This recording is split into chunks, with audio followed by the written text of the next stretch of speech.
WhatsApp India में जल्द ही ban हो सकता है। The messaging platform WhatsApp. WhatsApp is everywhere. More than 400 million Indians use it. They make around $1 billion from India. पहली video में हमने देखा था कि व्हाट्सएप ने अपनी प्राइवेसी के लिए क्या क्या आर्गुमेंट दिए थे। इसलिए अब गवर्नमेंट के पॉइंट ऑफ व्यू को भी समझना हमारे लिए इतना ही इम्पोर्टेंट हो जाता है। तो गवर्नमेंट ने इस लॉ को लेकर अपनी तरफ से 2 पॉइंट ऑफ व्यू रखे हैं। एक, उन्होंने बताया कि यह लॉ लाया ही क्यों गया और इसका इम्प्लीकेशन क्या होगा, और दूसरा, उन्होंने ये बताया कि ये लॉ इंडियंस के लिए क्यों इम्पोर्टेंट होने वाला है। तो शुरू करते हैं गवर्नमेंट के बयान से कि आखिर ये लॉ लाया क्यों गया है। गवर्नमेंट के हिसाब से, जैसे हमने शुरू में ही बताया था, हेट स्पीच या फेक न्यूज को रोकने के लिए ये लॉ लाना जरूरी था। और जो डर लोगों के बीच में फैलाया जा रहा है कि उनके सारे चैट्स अब से गवर्नमेंट मॉनिटर करेगी, तो ये सरासर गलत है। क्योंकि अगर आप लॉ को ही ठीक से पढ़ोगे तो उसमें क्लियरली ये लिखा हुआ है कि पहले तो जब कोई इंसिडेंट होगा तो फिर उसके बाद इन्वेस्टिगेशन होगी और तभी जाके ओरिजिनेटर के नाम को मांगा जाएगा, और वो भी तब पूछा जाएगा जब किसी और तरीके से ओरिजिनेटर का पता नहीं चल पा रहा हो। इसमें भी उस पर्सन के चैट के सिर्फ वही इन्फॉर्मेशन ली जाएगी जो क्राइम प्रूव करती है। मतलब उसका बाकी का डाटा, मैसेज अभी भी सेफ और प्राइवेट रहेंगे। मतलब क्रिमिनल्स की भी राइट टू प्राइवेसी नहीं वॉयलेट होगी। और रही बात ऐसा लॉ लाने की, तो गवर्नमेंट ने कहा कि आईटी एक्ट 2000 का सेक्शन 87 ये पावर देता है कि वो इंडिया के नेशनल सिक्योरिटी के लिए कोई भी लॉ ला सकते हैं। और रही बात व्हाट्सएप के राइट टू प्राइवेसी इस आर्ग्यूमेंट की, तो गवर्नमेंट ने कहा व्हाट्सएप की खुद यूजर पॉलिसी में लिखा हुआ है कि वो भी सिक्योरिटी थ्रेट से सेफगार्ड करने के लिए इन्फॉर्मेशन गैदर करते हैं। अब ये लॉ इंडियंस के लिए कितना इम्पोर्टेंट क्यों है, इसे गवर्नमेंट ने 4 केस सिनेरियो से समझाया। पहला, आईटी मिनिस्टर ने बताया कि मॉब लिंचिंग केसेस में ये लॉ काफी ज्यादा इम्पोर्टेंट है, क्योंकि इन केसेस में यूजुअली कन्विक्शन रेट सबसे कम है। वजह, इन केसेस में कोई प्राइम अक्यूज नहीं होता और लिंचर जो मर्डर करके भाग जाता है उसके लिए हमें कोई स्ट्रॉन्ग एविडेंस नहीं होने के कारण उसे हमें छोड़ना पड़ता है। और अगर आप देखोगे रिसेंटली जब भी इंडिया में कोई मेजर राइट्स हुए हैं, उनके पीछे सोशल मीडिया पोस्ट या मैसेज कारण बिल्कुल होता है। और इस लॉ से सोशल मीडिया पर उन राइट्स को इंस्टिगेट करने वालों को इजिली आइडेंटिफाई किया जा सकता है, उन्हें अरेस्ट भी किया जा सकता है। दूसरा केस सिनेरियो है कि इंडियन सोशल मीडिया टेररिस्ट के लिए एक सेफ हेवन बन चुका है। सितंबर 2015 में टेलीग्राम के फाउंडर ने ओपनली कॉन्फ्रेंस में ये कह दिया कि टेलीग्राम की राइट टू प्राइवेसी ज्यादा इम्पोर्टेंट है। टेलीग्राम से टेररिज्म फैलेगा या कुछ और बुरा हो जाएगा, इससे पॉलिसी चेंज नहीं हो सकती। इसके 2 महीने बाद ही फ्रांस में एक आतंकी हमला हो जाता है जिसमें 130 लोग मारे जाते हैं और 350 लोग घायल हो जाते हैं। इस पूरे अटैक की प्लानिंग टेलीग्राम और व्हाट्सएप से हुई थी।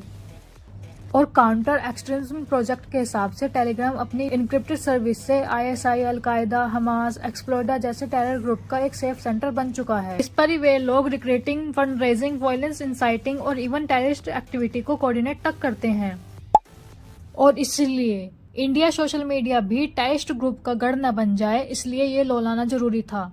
तीसरा केस सिनेरियो है यूके का, जिस कंट्री ने इस लॉ को रिपेल कर दिया। उसी यूके में एक लड़के ने मजाक में फ्लाइट लेने के बाद अपने दोस्तों को स्नैपचैट पर ये लिखा कि वह एक आईएसआईएस हैंडलर है और अब वो इस फ्लाइट को बॉम्ब से उड़ा देगा।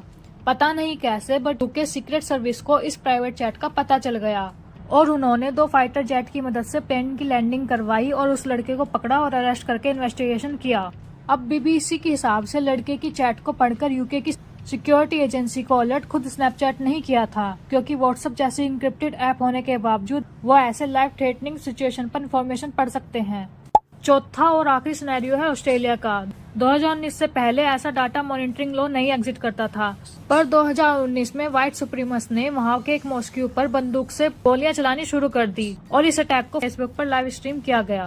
वो लाइव स्ट्रीम सोशल मीडिया पर इतना फैल गया था कि गवर्नमेंट उसे पूरी तरह से डिलीट भी नहीं कर पा रही थी, जिसे रोकने के लिए ऑस्ट्रेलियन सरकार ने एक नया लॉ निकाला कि सोशल मीडिया कंपनी को कांटेक्ट कर मॉनिटर करके ऐसे हेट मैसेज को डिलीट करना पड़ेगा। सो हमारी गवर्नमेंट का भी पर्सपेक्टिव यहाँ पर कुछ ऐसा ही है कि हेट मैसेज को रोकने के लिए हमारे यहाँ पर भी लॉज होने चाहिए। हमारे सोशल मीडिया पर भी हिंदू खतरे में है, मुसलमान खतरे में है, ऐसे कई सारे मैसेज सर्कुलेट होते रहते हैं और इसी को रोकने के लिए हमारी गवर्नमेंट यह लॉ लाना चाहती है। अगर आप मैक्रो लेवल पर इसे देखते हो तो यह लॉ सिर्फ हमारी ही कंट्री में लागू नहीं है, बल्कि इंटरनेशनल ह्यूमन राइट ऑर्गेनाइजेशन के हिसाब से ऐसे टाइप्स की इंफॉर्मेशन कंट्रोलिंग लॉज 48 दूसरी कंट्री में भी लागू हैं, इंक्लूडिंग जापान और ऑस्ट्रेलिया जैसी कंट्रीज में। लेकिन हाँ, एक बात जरूर है कि इस लॉ का दायरा हर टाइप्स की इंफॉर्मेशन पर लागू होगा वो किसी भी इंफॉर्मेशन को शेयर करने की डिमांड कर सकते हैं। दिल्ली हाई कोर्ट का इस मुद्दे पर क्या कहना था? वेल, इस केस को अगली तारीख देते हुए उन्होंने कंक्लूजन में ये कहा कि प्राइवेसी राइट एब्सोल्यूट नहीं है और इसमें फेयर बैलेंस मेंटेन करना जरूरी है, क्योंकि हर चीज को एब्सोल्यूट कंसीडर करने से वो बात खराब कर सकती है। सो इस केस में आगे क्या होगा ये बात तो 14 अगस्त को पता चलेगी। लेकिन रही बात व्हाट्सएप की इंडिया से जाने की, तो ये काफी मुश्किल है, क्योंकि इंडिया व्हाट्सएप का सबसे बड़ा मार्केट है और आने वाले सालों में ये मार्केट काफी बढ़ने वाला है। व्हाट्सएप को $1 मिलियन का रिवेन्यू सिर्फ इंडिया से आता है, तो कौन सी बड़ी कंपनी इतने बड़े मार्केट को छोड़ के जाना चाहेगी? इसमें आपको क्या लगता है? क्या ये रूल सही है या गलत? इस पर आपकी क्या राय है? नीचे कमेंट करके बताएं और साथ में शेयर करना ना भूलें।